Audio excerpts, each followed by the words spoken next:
sindical de trabajadoras y trabajadores.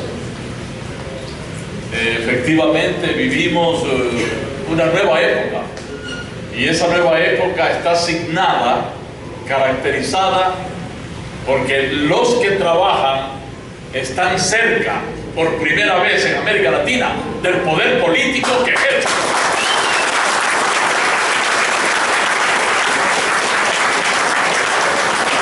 Ese hecho histórico nuevo en América Latina es en el fondo la verdadera amenaza, entre comillas, que representan nuestros países para el imperialismo.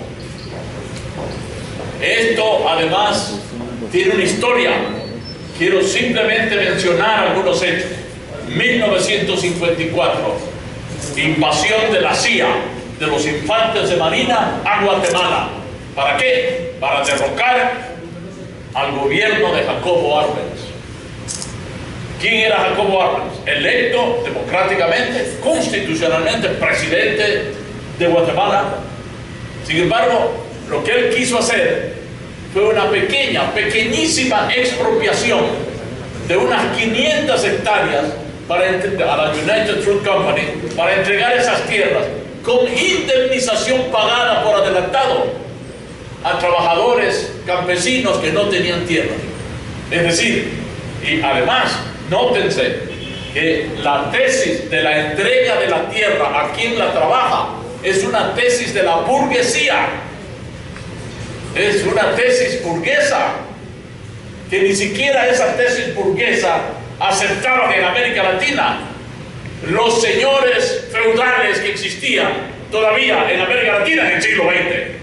Ni eso quisieron aceptar.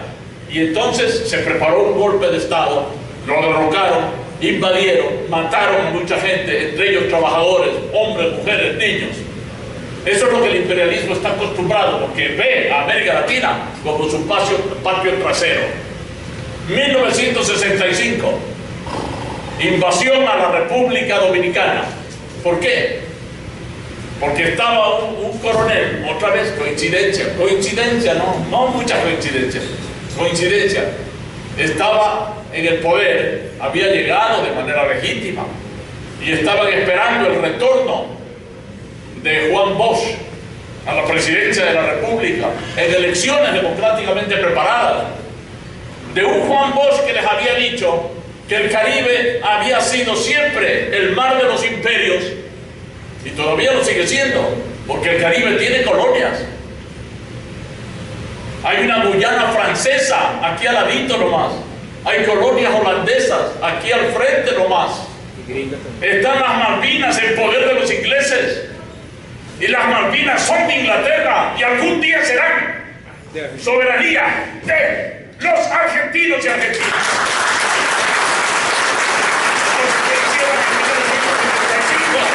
Lo que hicieron fue otra invasión, muerte, dolor, y lo sacaron e impusieron la bota gringa, la bota yanqui. Y así podríamos nosotros, pero para recordarles épocas más recientes, porque yo soy mucho más viejo que ustedes, tengo 71 años, entonces estoy hablando del pasado. 1990, 22 de diciembre, invasión y bombardeo al barrio panameño de la capital de Panamá, Chorrillos. 4.000 muertos en una noche. ¿Para qué? Para someter al gobierno, para someter al gobierno e instalar sus intereses, dictar leyes, ordenanzas de acuerdo a sus intereses, de tal manera que, y así por el estilo. Esto lo hicieron luego, en el 83, lo hizo Reagan con Granada, una pequeña isla en el Caribe, país independiente, que no tiene sino 400 kilómetros cuadrados de territorio. Declararon también, como declararon a Guatemala en el 54, en el 65 a la República Dominicana, en el 90 a Panamá, a Granada, que es tan chiquita, la declararon amenaza para la seguridad de los Estados Unidos. Sí, amenaza. En el idioma inglés hay una frase que ustedes deben conocerla porque se ha utilizado mucho. Se dice en inglés lo que nosotros decimos en castellano: a otro perro con ese hueso, cuando decimos, anda, miéntele. El otro día, a la portavoz del Departamento de Estado, los periodistas gringos y europeos se le rieron en la cara cuando decía ella que Estados Unidos nunca ha intervenido en ningún golpe de Estado.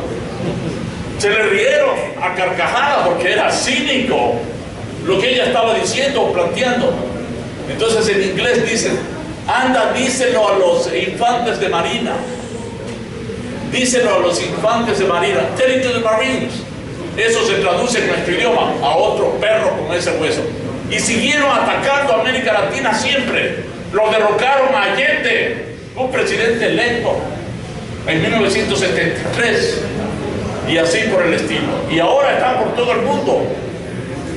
Están por todo el mundo, en Libia, en Irán, en Siria, en Afganistán, en Pakistán, etcétera, etcétera, etcétera.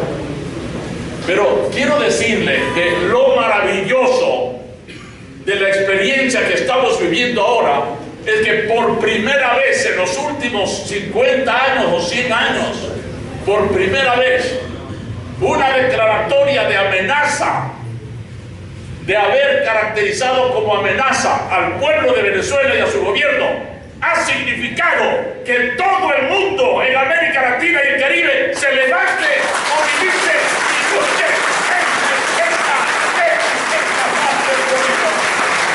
Esta paz del Bolívar. Eso es absolutamente nuevo. Eso es lo extraordinario de esta experiencia. Entonces, ¿dónde? Ahora los gringos deben estar pensando 3, 4, 5 veces. Porque si tocan a Venezuela, yo he pensado, si tocan la bota gringa a un país de América Latina, yo dejo la embajada y me voy a las armas.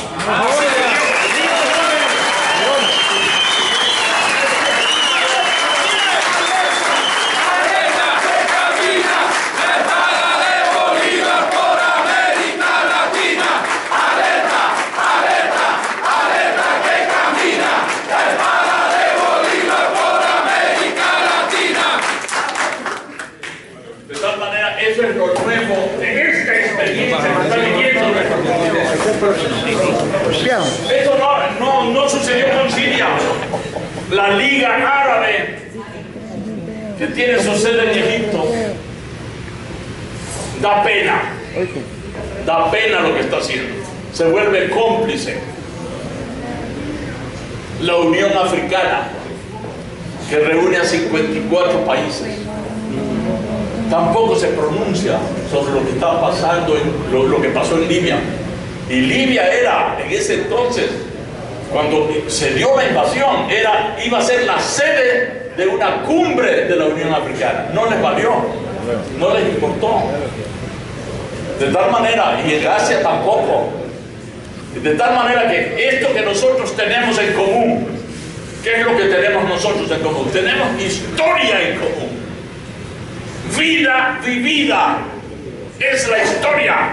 Vida vivida en común entre ustedes y cada país de América Latina y de América del Sur, del Caribe. Eso es lo que tenemos en común y lo que nos permite entendernos así, de veloz, rápidamente, para solidarizarnos y estar juntos.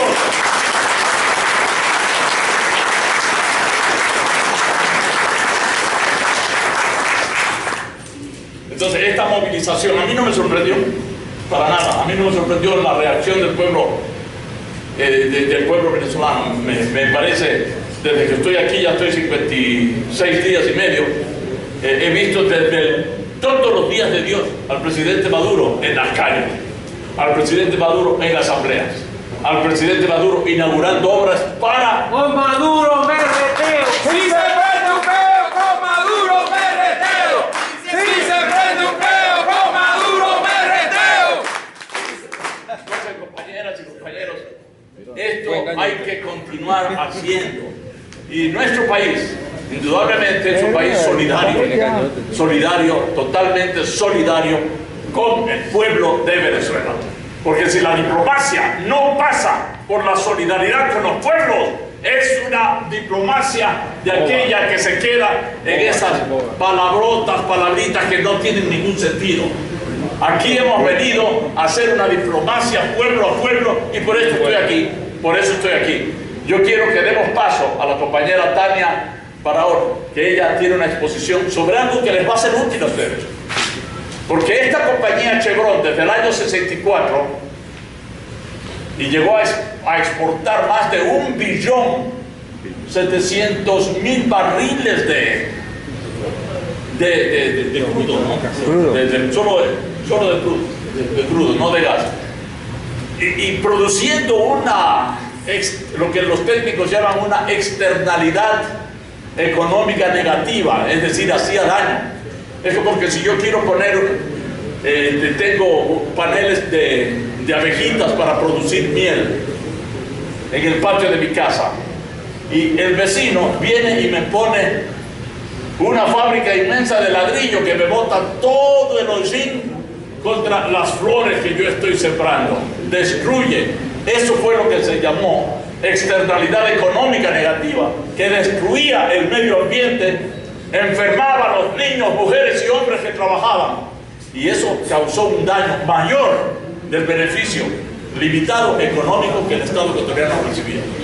Entonces, tener socios económicos de esa naturaleza, nuestros países no necesitan. Por eso, como decía el compañero dirigente, nuestra tesis es la integración económica, y como ustedes, nosotros tenemos que avanzar en ese sentido, porque también no podemos solo hacer una integración discursiva.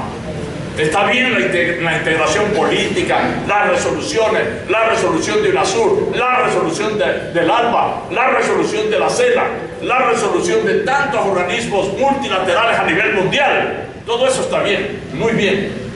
Pero es la primera vez que esto ocurre en el mundo. Es la primera vez que esto ocurre en el mundo. Nunca antes había sucedido que los organismos hacen un escudo diplomático frente a un país declarado enemigo o amenaza, como fue declarada Guatemala, como fue declarado Panamá, como fue declarada la República Dominicana, como fue declarado una serie de países después de esas fechas. Porque esta es la política de los Estados Unidos. ¿Y por qué? Porque en Estados Unidos no hay democracia. No hay democracia en Estados Unidos. Eso es un mito. Ni siquiera ellos eligen al presidente. Nadie va, cuando hay elecciones presidenciales en Estados Unidos, a emitir un voto por el presidente o por el candidato. Eso no existe allá. Y esto es bueno que lo conozcamos, porque allá hay un sistema electoral oligárquico.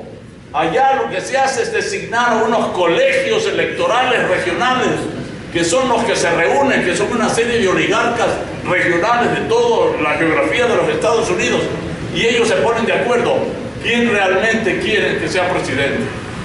Y les doy solo un dato y con esto termino. El presidente Nixon, electo por ese sistema oligárquico de designación, solo obtuvo la participación del 16% del cuerpo electoral. Es decir, no es que votaron por él el 16%, sino que el 16% de los susamericanos se acercaron a votar por los diversos candidatos. Porque en Estados Unidos también hay un partido comunista americano, hay un partido liberal de Nueva York, y hay una serie de partidos que también lanzan candidatos, pero la prensa no informa sobre eso. Solo el 16% de todo el cuerpo electoral. Hace 2 días hubo elecciones en Bolivia. El 96% de la población electoral boliviana fue a las urnas. Eso es democracia. Aquí, para defender este proceso, lo que tienen que hacer todos nosotros, ustedes, porque este es un asunto de los venezolanos y venezolanas, lo que tienen que hacer es que nadie se quede en casa cuando haya elecciones. Solo así se le hará, levantando el puño, chiflar el hocico a las oligarquías. Chiflar el hocico a las oligarquías que quieren volver al poder, que quieren nuevamente volver al poder en toda América Latina. Ese es el camino, un camino de lucha, de movilización, de presencia, de concientización. Y la charla que trae la embajada a través de nuestra compañera Tania Barahona es para que ustedes entiendan una experiencia de la cual Inclusive ya hubo denuncias del hijo de Robert Kennedy. Robert Kennedy fue asesinado, ustedes saben, asesinado porque no les gustaba esta multinacional petrolera. La había denunciado. Y el hijo de Robert Kennedy fue a la Amazonía. Y él, cuando regresó de la Amazonía, en una entrevista en el aeropuerto antes de tomar su avión para Nueva York, dijo lo siguiente, casi textualmente: si la Texaco hiciera en Estados Unidos el daño ambiental que ha hecho en el Ecuador, todos los directivos de la Texaco estarían presos en Estados Unidos. Él era muy optimista. Hay muchos ladrones y criminales en Estados Unidos que siguen sueltos, y en otras partes de nuestra América también. Y de eso se quejan y dicen que son perseguidos políticos. Muchísimas gracias, compañeros.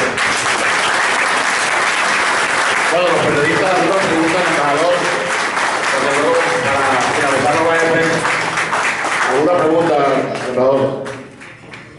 Bueno, sí, alguna pregunta. Ya,